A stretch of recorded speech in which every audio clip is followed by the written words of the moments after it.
Բարև ձեզ Սամվել, շնորհակալ ենք, որ եկաք տաղավար, մի քանի թեմաներ եք առանձնացրել, բայց այսօր կառավարության նիստից հետո Նիկոլ Փաշինյանը մի քանի անգամ նորից ինքնատիրապետումը կորցրեց, բայց մինչև այդ ինքնատիրապետումը կորցնելուն մենք տեսանք, որ նաև ինչ ասում, բա ես պիտի զանգեմ հանդիպում խնդրեմ Ռուսաստանի նախագահից, բա ինչ պիտի անեմ, կարող է ինքը անի, այսպես այս արդեն ինչ են անում իրենք, այս պահվածքը ինչով է պայմանավորված, երեք, բայց հատկանշական է, որ խոսելով, որ Հայաստանին ինքը այլևս ինքնիշխանություն է բերել, պարանը հորթի նման պարանը գցել էին վզները, քաշ էին տալիս, այսպեսի առանց անուն տալու, բայց հասկանալի էր ուր էր տանում իր խոսակցությունը, իսկ այսօր արդեն այսպեսի բան է ասում, այս ամենի հետ կապված ձեր տեսակետը նաև ինչ եք առանձնացրել։ Բարև ձեզ, շնորհակալ եմ հրավերի համար, Նիկոլ Փաշինյանը ցույց է տալիս հատկապես Ռուսաստանի հետ հարաբերություններում իրենց կարճաժամկետ եւ տգետ արտաքին քաղաքականության մոտեցումը, մինչ Նիկոլ Փաշինյանը, մինչև այս վերջի իր պահվածքը, նաև նույնը նկատել ենք ազգային ժողովի ղեկավարի կողմից, Ալեն Սիմոնյանը, որը ամեն առիթը բաց չթողնելով ամեն անգամ հակառուսական թեզեր էր տարածում, հետո Ռուսաստան գնալուց առաջ պետական այցից առաջ գնաց մի հատ ֆակտորում փուփուշացավ, գնաց Ռուսաստանում խեղճացավ, հետո հետ եկավ էլի դարավ նույն ակլորը։ Հիմա սա խնդիրը նրանում է, որ այս մարկանց քաղաքականությունը հատկապես նման մեծ հզոր պետությունների ուղղությամբ խայտարակ է եւ շատ վնաս է մեր պետության անվտանգության եւ մեր դիվանագիտական հարաբերությունների համար, որովհետեւ մենք պետք է ընդունենք մեկ բարձ փաստ։ Անկախ աշխարհաքաղաքական զարգացումներից միշտ լինելու են մեծ եւ փոքր խաղացողներ։ Մեծ խաղացողները անկախ իրենց դիրքերից եւ կոնֆլիկտներից միշտ ունեն շփման խողովակներ։ Եվ այդ շփման խողովակներում իրենք միշտ բացահայտում են, որ թե Ալենը, թե Նիկոլը, թե մնացած այս ոչ բարով մեր ղեկավարները գնում են տարբեր պետություններ եւ ըստ այդ պայի հարմարության խոսում են ամեն հնարավոր բան։ Այդ իրենց ասածը կարող է լինել սուտ, կարող է հետո լրիվ նույն հակառակ բանը ասեն հակառակ աշխարհական կենտրոնում։ Իրենց համար դա որևէ նոր բան չէ, որովհետեւ այդ մարդիկ երկարաժամկետ քաղաքականություն չեն մշակում, որովհետեւ իրանք տերը չեն իրենց ընդհանուր այդ մեծ պլանի, այդ մեծ պլանի տերերը նստած են Անկարայում եւ Բաքվում, եւ ամեն անգամ նոր իրադարձություններ եւ զարգացումների ժամանակ իրանք իրանց տերերից ուղղակի պահանջում են, խնդրում են նոր թեզեր, որոնք պետք է տարածել հանրության մեջ ու շարունակում են աշխատել։ Այս պահին Նիկոլ Փաշինյանն էլ, Ալեն Սիմոնյանն էլ պատրաստ են ասել եւ անել ցանկացած բան, որը որ վնաս է մեր պետականությանը եւ մեր ինքնիշխանությանը, զուտ նրա համար, որ Ալիևը իրենց թույլ տա, որ իրենք 2 ամիս եւս կարողանան խոսեն նրա մասին, թե ինչ հրաշալի խաղաղություն է բերվել։ Մենք տեսնում ենք, որ Ալեն Սիմոնյանի ազգային ժողովում լրագրողների հետ փոխանակած խոսքերը հայտնվում են ադրբեջանական մամուլում, որտեղ ադրբեջանական մամուլը մեր երկրի պարլամենտական հանրապետության պարլամենտի ղեկավարին ներկայացնում է ավելի շատ որպես իրենց սեփական աշխատող, իրենց քաղաքական գործիչ, որովհետև հայ ազգային ժողովի նախագահան, հայ լրագրողների վրա մունաթ է գալ, ասում Արցախի եք ասում, Ղարաբաղը Ադրբեջանինն է, ինչ եք տենց ասում։ Այս մարդիկ չունեն որևէ կարմիր գիծ, այս մարդիկ իրենք արդեն ընդունել են, որ իրենք սուտասաններ են, իրենք հրաժարվել են իրենց հայրենիքից, նույն Ալեն Սիմոնյանը, որը ասում էր, որ Աղդամը իր հայրենիքն է, այսօր ասում է ես սխալվել եմ։ Իմ պատկերացմամբ հայրենիքը եւ ծնողը շատ նման արժեքներ են, եւ մի մարդով կարող է հրաժարվել հայրենիքից, նույնպես կարող է նաեւ հրաժարվել ծնողից։ Սա է այս մարդկանց արժե համակարգը եւ երբ մենք տեսնում ենք, որ ասենց հիմա զանգվածային գրոհ եւ տերորը տեղի ունենում մեր սեփական ազգի եւ բնակչության հանդեպ, կառավարության ամբողջ վերնախավը նստում է այդ ավտոբուսը, պտտվում է գյուղերով, քաղաքներով եւ տերորի են ենթարկում մարդկանց, վախեցնելով, ասելով, եթե մեզ չընտրեք, պատերազմ է լինելու։ Ուրեմն ես հիմա կուզենամ մի քանի դրվագով, մի քանի պաշտոնյաների անդրադառնամ այս խայտարակ խոսույթի վերաբերյալ, պետք է հասկանալ, որ իբրև պետություն այդ կառավարման այդ վերնախավի եռանկյունը պետք է պատկերացնել այսպես։ Եթե գլուխը Նիկոլն է, Նիկոլի աչը դա Արարատ Միրզոյանն է, Նիկոլի ձախը դա Սուրեն Պապիկյանն է, իսկ Նիկոլի ներքևը մեջտեղում Ալեն Սիմոնյանն է։ Հիմա ես ուզում եմ խոսել այս 3 պետպաշտոնյաների մասին։ Սուրեն Պապիկյանը մարդ, ով որ ղեկավարում է մեր բանակը այս պահին ոչ բարով, մարդ, ով պատկերացում չունի ռազմական գործից, այնքան դավաճան եւ խայտարակ հայտարարություններ է անում, որ ուղղակի սա պարզ մեզ ցույց է տալիս, որ նման պաշտպանության նախարար ունենալը ուղիղ վնաս է հասցնում մեր անվտանգությանը եւ սուվերենությանը։ Անվտանգությունը ապահովող գլխավոր կառույցի ղեկավարը ասում է, որ Այո, վարչապետը ճիշտ է ասում, եթե ընդդիմությունը գա իշխանության, ապա մենք կունենանք պատերազմ։ Եվ դրանից հետո որ ասում են ինչու, ասում են որովհետև ընդդիմությունը բազմիցս հայտարարել է, որ իրենք մեր հարևան երկրների հանդեպ, երկրի էլ չէ, երկրների հանդեպ ունեն տարածքային պահանջներ։ Սա զրպարտանք է, սա սուտ է, քաղաքական եւ հանրային ընդդիմադիր գործիչների պարտականությունն է առաջնային անընդհատ խոսել հանրության հետ եւ ֆիքսել այն փաստը, որ այս մարտիկ ինչքան էլ փորձեն իրենց ասոցիացնել խաղաղության հետ, սա սուտ է։ Նիկոլ Փաշինյանը 8 տարի է իշխանության եւ այս 8 տարիների ընթացքում ամեն անգամ, երբ նա ընտրվել է, մենք մի բան կորցրել ենք։ Եվ ես ձեզ վստահեցնում եմ, 26 թվին, եթե նա ընտրվի կրկին, նույն բանն է տեղի ունենալու։ Իրենք ինչ են մեզ փորձում անընդհատ հասկացնել։ Իրենք ասում են, որ մենք ընդդիմությունը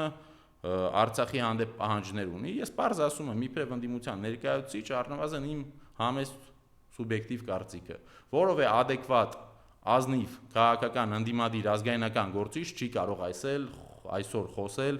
Ղարաբաղի վերադարձի մասին իբրև պետություն։ Մենք պետք է բոլորս հասկանանք, որ այո, մենք պարտավոր ենք վերադարձի իրավունքը պահել միջազգային օրակարգում։ Մենք պարտավոր ենք աշխատել այն ուղղությամբ, որպեսզի մեր 150,000 արցախահայությունը վերադառնա մի օր Արցախ։ Բայց դրա համար մեզ սպասվում է հսկայական աշխատանք, որովհետև բնականաբար անընդունելի կլինի որևէ ձևաչափ արցախահայերի վերադարձի, որում որ մենք 101%-ով վստահ չենք լինի այդ մարդկանց անվտանգության հարցի վերաբերյալ։ Եվ սա շատ հեռու մի երազանք է այս պահին, որը պետք է ունենալ նորմալ կառավարություն, նորմալ դիվանագիտություն եւ գուցե երկար եւ քրտնաջան աշխատանքի արդյունքում մենք հասնենք այդ արդյունքին։ Բայց այս թրքահապատակները ամեն կերպ փորձում են հանրության համոզել, որ եթե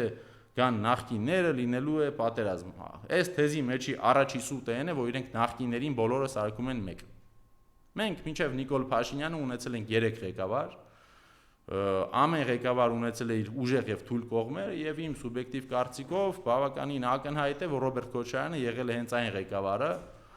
ում մասին խոսելիս մենք պետք է հասկանանք, որ եղել է թե տնտեսական աճ, թե զարգացում, թե անվտանգություն։ Նիկոլ Փաշինյանը ասում է, եթե Հայաստան դաշինքը վերընտրվի, լինելու է պատերազմ։ Հայաստան դաշինքի ղեկավարը միակ ղեկավարն է Հայաստանի Հանրապետության, որի ժամանակ Հայաստանը պատերազմի մեջ չի եղել, որևէ բան չի կորցրել։ Նաև տեսա ազգային ժողովի падգամավորները ԿՊԵ-ական անընդհատ փորձում են նաև sense մի հատ սուտ խաղ խաղալ, իրենք ասում են մեծագույն ձեռքբերում է Հայաստանի Հանրապետության համար, որովհետև մեր դիվանագիտական փայլուն աշխատանքի արդյունքում 2 տարի է սահմանին զոհ չի եղել ադրբեջանական գնդակից։ Սիրելի հայրենակիցներ, սա մանիպուլյացիա է։ Ես չեմ հավատում, որ Հայաստանի Հանրապետությունում կա մեկ քաղաքացի, ով չէր նախընտրի այն Հայաստանը, որում որ կար Արցախ, որում չկար զոհված 4000 զինվոր եւ այն Հայաստանը, որում որ այո, ժամանակ առ ժամանակ սահմանին լինում էր լարվածություն, երբեմն ցավոք սրտի զոհվում էին առյուծ հայ տղեկ, բայց երբ որ զոհվում էին հայ տղեկ, պարտադիր նաև կրկնակին զոհվում էր ադրբեջանցին։ Եվ դա հենց այն բալանսն էր, որը իրենց պահում էր եւ թույլ չէր տալի իրենք շատ փորձեին գրոհել կամ ագրեսիա ցույց տալ։ Շատ ավելի նորմալ է, երբ որ դու ունես քո տիրապետման տակ քո պատմական հողը, որը որ Թշնամին փորձում է գրավել, բայց դու պաշտպանվում ես եւ նա անդադ ձախողվում է եւ դու երբեմն ունենում ես 5, 10 կամ 15 զոհ, կանց թե երբ որ դու ունենում ես ապիկար դավաճան իշխանություն, որը թե դիվանագիտական, թե ռազմական առումով ամեն ինչ ձախողեց, սպանեց 4000 հայ տղա, տվեց համ Արցախը, համ կողքի տարածքները եւ հիմա իրենք խոսում են, որ կա խաղաղություն։ Սիրելի հայրենակիցներ, պատերազմը իր մեջ ենթադրում է մի քանի ռիսկ։ Պատերազմի մեջ մտնելիս պետությունը կորցնում է կամ հող, կամ զինվոր, կամ սուվերենիտետ, ինքնիշխանություն։ Հենց այս տրամաբանությամբ մենք պետք է հասկանանք, որ պատերազմը ավարտված չէ։ Այո, այլևս զինվորներ չեն զոհվում, բայց ինչու չեն զոհվում, որովհետև Նիկոլ Փաշինյանը բացել է մեր պետության դռները եւ թշնամուն շատ գայթակղիչ կնոջ ձայնով կանչում է ներս, ասում է՝ «Արի, նջարանները քոնը, ամեն ինչը քոնն է»։ Միայն արի։ Եվ որովե կերպ չի ընդդիմանում։ Դրա համար տրամաբանական է, որ մենք այսօր չունենք զոհեր, բայց մենք ունենք կորուստներ, մենք ունենք ինքնիշխանության կորուստ, մենք ունենք մեր առնվազն մի քանի տարի առաջ թշնամի պետությունը, որը այսօր Նիկոլը ներկայացնում է իբրև հարևան պետություն, եւ ներկայացնում է, որ այդ կարևան պետության կառուցողական ղեկավարը գալիս է խաղաղության, այդ նույն ղեկավարը իր լրագրողների, իր լսարանի համար խոսելիս անընդհատ ասում է, որ ինձ դուր է գալիս, որ դուք ասում եք Զանգեզուրի միջանցք, հենց այդպես էլ կա, ուզում են թրիպ անվանեն, ոնց ուզում են անվանեն։ Մենք հասկանում ենք, որ այդ ամենը մեր տիրապետման տակ է, եւ եթե Հայաստանը հանկարծ մի օր շշկրվի մի բան մեր ասածով չանի, բոլորիս հայտնի մեթոդներով կանենք այնպես, ինչպես մեզ պետք է։ Նման դեպքում խաղաղություն չկա։ Խաղաղություն չի կարող լինել, երբ որ սուվերեն պետության կոնստիտուցիայի սահմանադրության մեջի փոփոխությունը պահանջված է թշնամի պետության կողմից։ Եթե հիշում եք, մինչև այս Նիկոլ Փաշինյանը եւ իր թիմը խոսում էին սահմանադրական բարեփոխումների մասին, որից հետո երևի Նիկոլը կանչվեց Անկարա եւ ասեց՝ «Տղա ջան, դա չի մեր պահանջը, մենք ամբողջապես ուզում ենք դու փոխես սահմանադրությունը, բացես մի նոր թրքահապատակ հանրապետություն, որում որ անկախության հռչակագիրը առհասարակ գոյություն չի ունենա, որում որ այդ սահմանադրությունում մեր ազգային մշակութային պատմական տարերը ներկա չեն լինի եւ կդառնա ինչ-որ ստանդարտ եվրոպական օրինակներից copy-paste արած մի սահմանադրություն, որը ռեալ սուվերենիտետ մեզ չի տալու։ Բայց մենք բոլորս պետք է հասկանանք, ժողովուրդ ջան, որ հենց այս ամենի կոնտեքստում հունիսի 7-ի ընտրությունները դա պարզապես ընտրություններ չեն, դա լինելու է ռեֆերենդում նրա մասին, թե Հայաստանը լինելու է հայկական թե թուրքական։ Ամեն բան, որ խոսում է Նիկոլ Փաշինյանը, այդ ամենին կան կոնտրարգումենտներ։ Ինքը խոսում է խաղաղությունից ամենաշատ պատերազմի ինքն է բերել։ Ինքը փորձում է ներկայացնել ընդդիմադիր ուժեղ սուբյեկտների իբրև պատերազմ բերող, բայց հենց այդ սուբյեկտներն են եղել, որ պահել են Հայաստանը ամենաանվտանգը։ Մենք ունենք արգորս նախարար Արարատ Միրզոյան, որը իր խոսույթով կրկին կրկնում է այս նույն Սուրեն Պապիկյանի խոսքերը, ասում է մենք եթե չլինենք պատերազմը լինելու, որովհետև նրանք ուզում են Արցախը վերադարձնեն։ Սա սուտ է։ Այս մարդիկ ուզում են մեզ բժշկացնեն, որպեսզի մենք մոռանանք, որ եթե նույնիսկ ամեն կերպ մոռանանք Արցախի մասին, այսօր Արցախի հետ կապ չունեցող 200 կիլոմետր սուվերեն մեր տարածքից գտնվում է թշնամու տնօրինության տակ։ Եվ երբ որ մենք գնում ենք սահման եւ տեսնում ենք, թե ինչ աշխատանքներ են արվում այդ զավթված տարածքների վրա, ակնհայտ է դառնում, որ թշնամին իր պլաններում չունի դա վերադարձնել Հայաստանին, որովհետեւ այնտեղ ներդրում են անում եւ աշխատանքներ են իրականացնում։ Այս ամենի ֆոնին մենք պետք է հասկանանք, որ Նիկոլ Փաշինյանի առաջարկած անվտանգային երաշխիքները եւ այս սուտի խաղաղությունը պարզապես բլեֆ է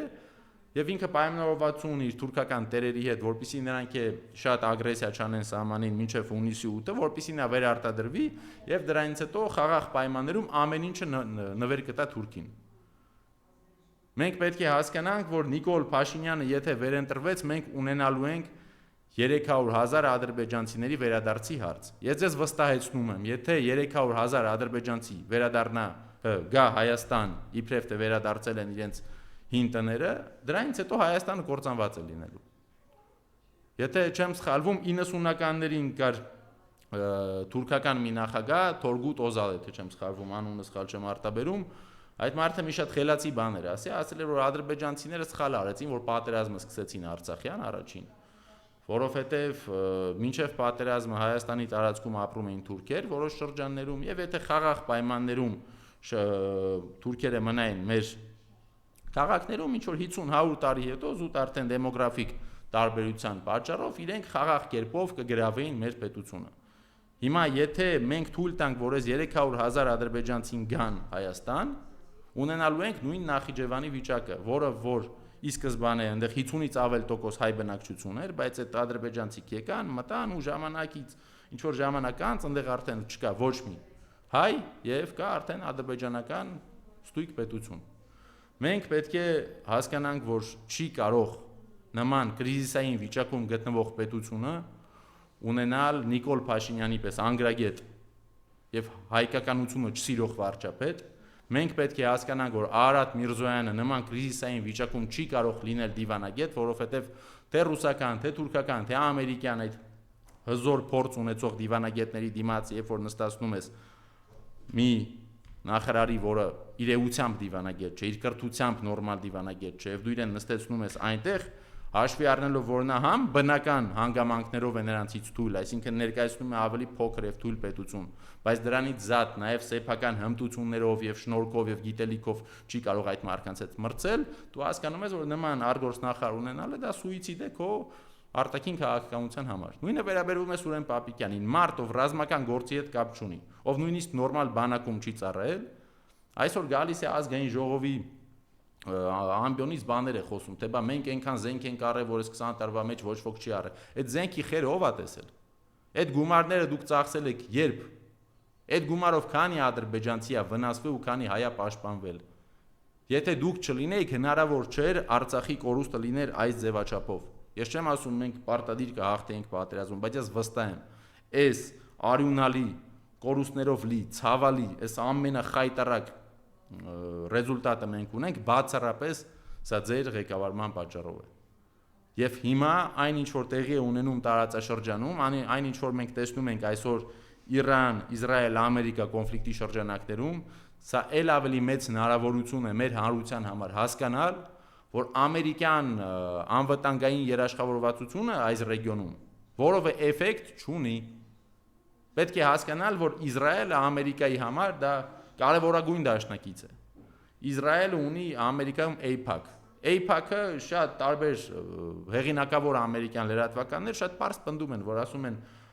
Ամերիկայի արտաքին քաղաքականության գիծը որոշում են ոչ թե ամերիկացի դիվանագետները, այլ հրեական լոբին, որը հենց այդ AIPAC կազմակերպությունն է, որ համ ֆինանսավորում է բազում ամերիկյան քաղաքական գործիչներից, ցավոք սրտի երկու կողմերից, համ Դոնալդ Թրամփի հանրապետական կուսակցությունից, համ դեմոկրատների։ Մարդիկ ինչու ընտրեցին Դոնալդ Թրամփին։ Իրենք կարծում էին, որ քաղաքական փոփոխության արդյունքում կգա մի իշխանություն, որը դեմոկրատներին ի հակառակ կվարի ներքին քաղաքականություն, հենց акցենտը կդնի պետության ներքին խնդիրների լուծման եւ ֆինանսները չեն գնա երկրից դուրս։ Դա էր ասում Թրամփը, ասում էր մենք ինչու պետք է ունենանք վատ ճանապարհներ եւ արևելք ուղարկենք տրիլիոններ։ Մեզ պետք չէ պատերազմ, Օբաման սխալ է արել, Բայդենը սխալ է արել, մեզ պետք է պետություն, որը ներսից կզարգանա, արևելքի խնդիրներն է, թող արևելքի ժողովուրդը լուծի։ Հենց դրա համար մարդիկ իրեն ընտրեցին։ Երկրորդ կարևորագույն Դոնալդ Թրամփի ուժը այն էր, որ նա տրադիցիոն արժեքների հետևորդ է, այսինքն նա ասում էր, որ հավատքը պետք է լինի Ամերիկայում, նա ասում էր, որ սեռերը լինում են երկուսը, տղա եւ աղջիկ, եւ նման խոսույթով նաեւ ինչու ոչ Ամերիկայի հայ մեր դիասպորան հավանում էր Թրամփին, մտածելով, որ այս մարդը բերելու է ավանդույթների եւ արժեքների քրիստոնեության վերադարձ եւ հերո է մնալու պատերազմներից, բայց նա ընտրվելուց հետո հասկացան, որ ցավոք սրտի այդ իսրայելական լոբին այնքան հզոր է, որ Թրամփի թիմին եւս կարողացան տիրանալ եւ պարտադրել, որպեսզի այս աղետալի պատերազմը սկսեն մեր ռեգիոնում։ Եվ այստեղ մենք ունենք Պարսից ծովի այն պետությունները, որոնք հսկայական միջոցներ, նավթից ձեռք բերած իրանց միլիոնավոր դոլարները ծախսեցին գնելու ամերիկյան անվտանգային այդ միջոցները եւ նաեւ թույլ տվեցին, որ Ամերիկան տեղադրի ռազմաբազաները իրենց պետության սուվերեն տարածքի վրա, այդ ամենը արեցին այն ակնկալիքով, որ ռեգիոնում ինչ էլ որ լինի, իրենք լինեն անվտանգ։ Բայց արդյունքում տեսանք, որ Իսրայելը ԱՄՆ-ին պարտադրեց գնալ կոնֆլիկտի Իրանի դեմ եւ Իրանը շատ խելացին պատկերացմամբ շատ ռազմավարական պլան ունի եւ նաեւ ցույց տվեց, որ ղեկավար սպանելով այդ լուրջ կառուցվածքային հիմքեր ունեցող պետությունը չի քանդվելու եւ իրենք սկսեցին հարվածել ոչ թե ամերիկացի զինվորներին, այլ սկսեցին այս պատերազմը վերածել համաշխարհային տնտեսական աղետի։ Այսինքն իրենք պարզ մեսեջ են հասցնում արևմտյան աշխարհին, ասում են, եթե դուք կարծում եք, որ մեզ կարող եք այսքան խփել եւ ձեր նավթը կհասնի ձեզ, ձեր պետության քաղաքացիները ամեն ինչ իրենց կյանքում չի թանկանում, ամեն ինչ լավ կլինի, չարաչար սխալվում եք։ Նույնը ասեցին հարավարևան պետություններին, որ եղբայր, եթե դու թույլ ես տալիս քո տարածքի վրա լինի մի պետության բազա, որ ուզում են ոչնչացնել, մենք եղբայրական պետություններ ենք, մի նեղացի, բայց ես միևնույն է հարվածելու եմ իրեն, որովհետեւ իմ հասանելիության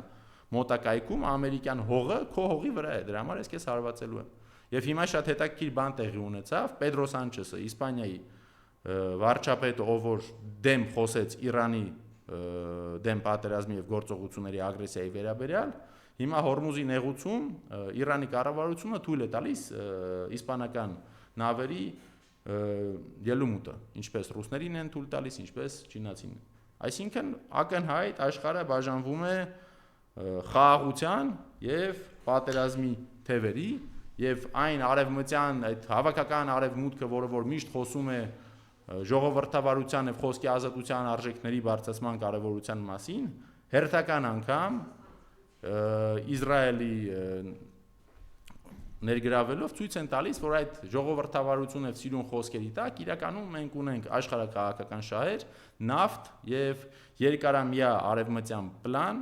ուժեղ հակառակորդ խաղացողներին, ինչպիսիք են Ռուսաստանը, Իրանը եւ Չինաստանը, վնաս հասցնել, թույլատրել, որպեսզի իրենց ազդեցությունը ռեգիոնում շատանա։ Ամեն դեպքում, Ռուսաստանի դեմ այսօր նաև ազգային ժողովի ամբիոնից Ալեն Սիմոնյանն էր մեղադրում Ռուսաստանին, անուններ չեն տալիս, բայց ամբողջ սրակները ուղղում այդ ուղղությամբ Ռուբեն Ռուբինյանը իր հերթին, այս ամենը ինչով է պայմանավորված, այն պարագային, որ ուղիղ 1 ժամ հետո իրենց շեֆը տեսնում եք ինչպես է արտահայտվում նույն Ռուսաստանի նախագահի հասցեին։ Բա ինչ պիտի անեմ, ես պիտի զանգեմ, հանդիպում խնդրեմ Ռուսաստանի նախագահից, Հոպուտինը չի զանգելու։ Տեսեք, խեղճանալ եւ դիմացինի ոտքերը ընկնել ունակություն ունեցող մարդը իր համար սկզբունքային չէ դիմացինը ով է։ Նա պետք եղած ժամանակ համ եվրոպացիների դեմն է չոքում, պետք եղած ժամանակ ռուսների դեմ է չոքում, իսկ թե ինչ անում թուրքերի դիմաց, դա պրիվատ հանգամանքներում է լինում, ամեն մեկը իր ֆանտազիայով է կարող պատկերացնել։ Տեսեք, հիմա մենք ունենք ընդդիմադիր դաշտ, որ պայքարում է Նիկոլ Փաշինյանի դեմ։ Իմ սուբյեկտիվ կարծիքով իրավիճակը այնքան էլ առողջ չէ, իմ երազանքների ընդդիմադիր Հայաստանում ճիշտ այնպես կլիներ, որ բոլորը կենտրոնացած լինեին բացառապես Նիկոլ Փաշինյանի դեմ խոսելով եւ աշխատելով։ Իմ պատկերացմամբ, եթե ընտրությունները լինեին այս երկուշաբթի օրը, ընդդիմությունը միանշանակ կհաղթեր, հավաքական ընդդիմությունը, որովհետեւ Արցախում զոհված հրամանատարի աղջկան եւ թորան վրա մատ թափ տալը Նիկոլի վրա շատ թանկ նստեց։ Այս խաբեբաների խմբակը ինչ է ասում է անում ենք ներկուսակցական քարոզարշավ, բայց փաստացի պետական ռեսուրսները մսխելով ընկնում են այդ իրենց ավտոբուսը ու շրջում են թե մարզերով թե քաղաքներով։ Արդեն ակնհայտ երևում է տարբերությունը, թե Նիկոլին ինչպես են ընդունում գյուղերում եւ ինչպես են ընդունում քաղաքներում։ Ցավոք սրտի մեր սիրելի պրովինցիալ բնակչությունը շատ ավելի հեշտ է մոլորեցնել, իրենք շատ ավելի նեղ տեսականի ունեն լրատվամիջոցների եւ այն ամեն սուտը եւ մանիպուլյացիան, որը Նիկոլը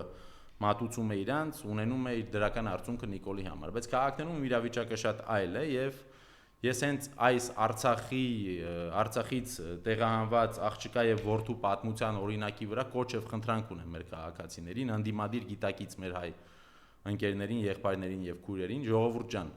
նախընտրական process-ը դա մի օրգանիզմ է։ Մենք վստահ եմ ունենք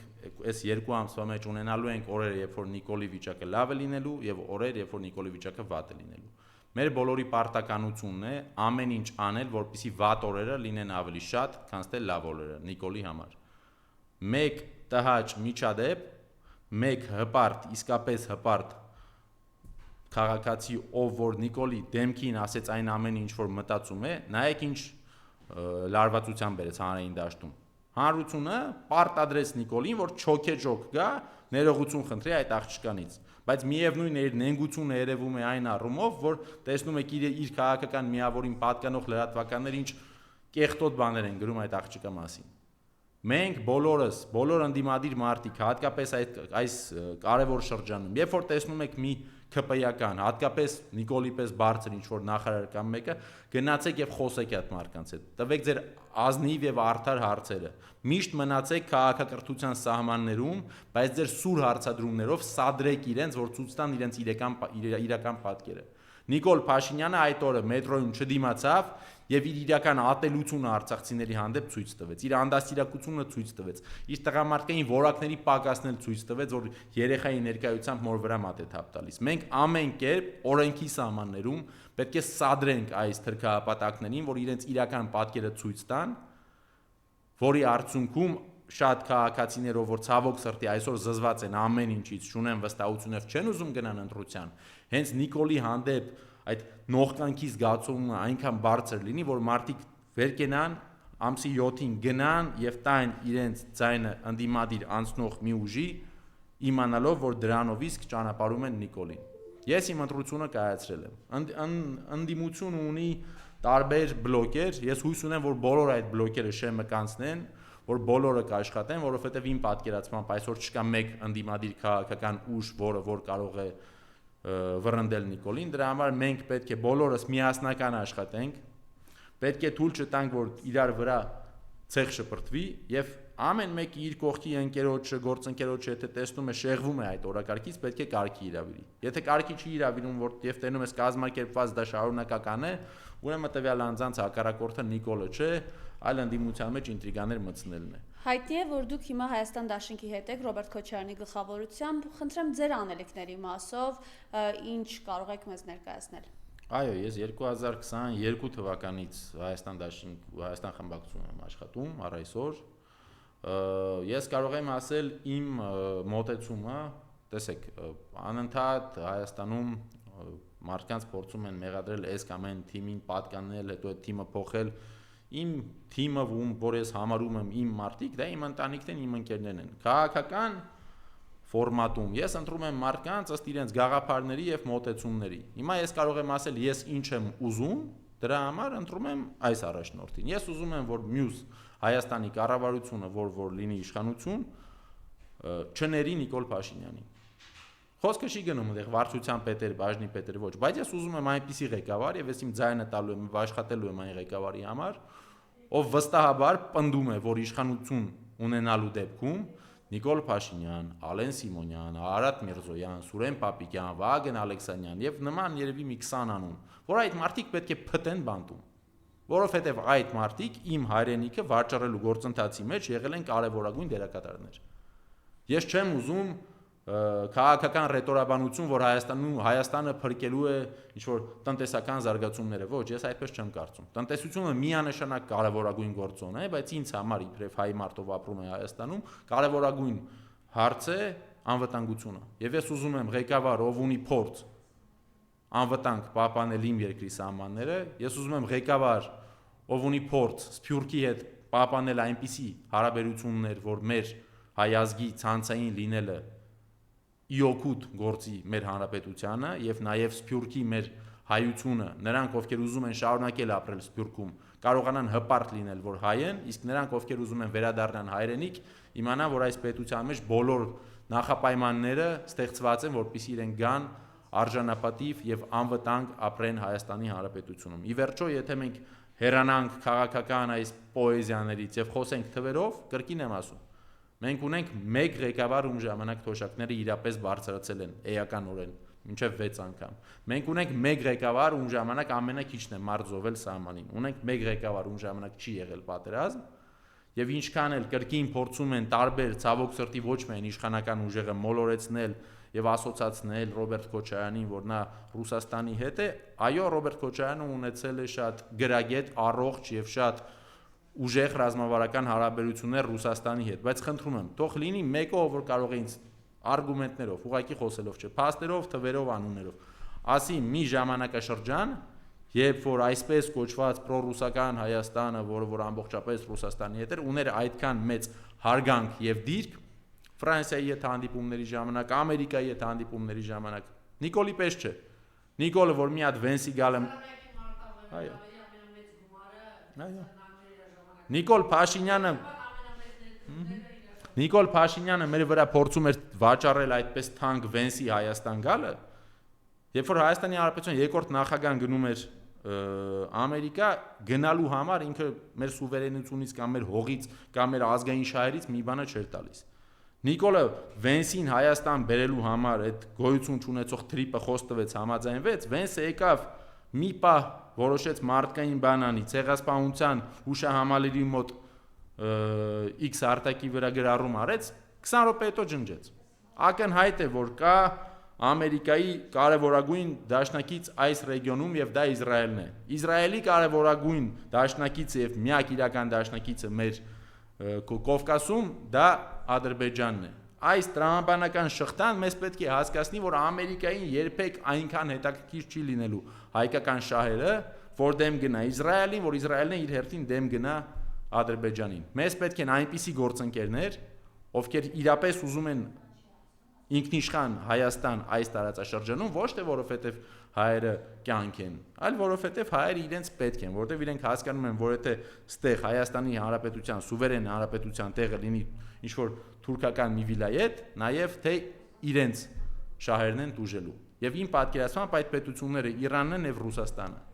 Ես վստահ եմ, որ Վրաստանի հետ մենք ունենք հսկայական պոտենցիալ աշխատանքի, պարզապես Վրաստանի դերը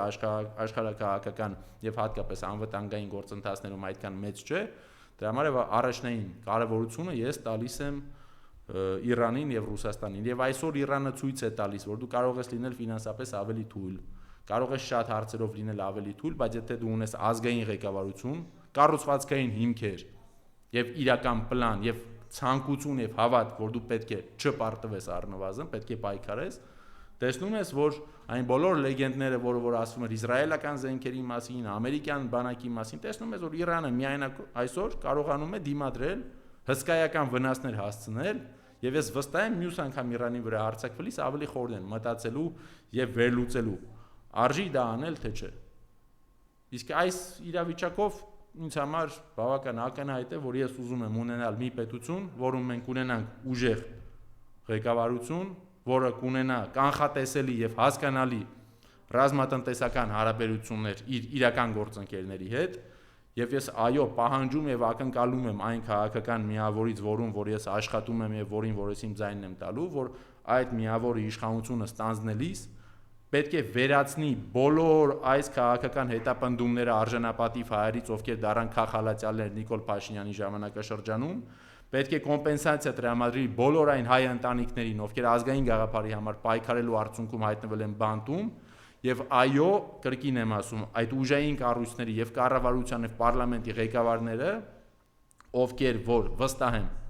գիտակցված մեր պետականությունը եւ սուվերենությունը տանում են զեղչման, այդ մարդիկ պետք է փտեն բանտերում եւ պետք է դաս լինի հետագա բոլոր նորեկած այս կամ այն աշխարհակահաղական կենտրոնից եկած նորաստեղծ քաղաքական ուժերի համար, որ եթե դու եկել ես Հայաստանում ծառայելու այլ պետությունների շահերին, դու պարտադիր փտելու ես բանտում։ Ես եմ շնորհակալ։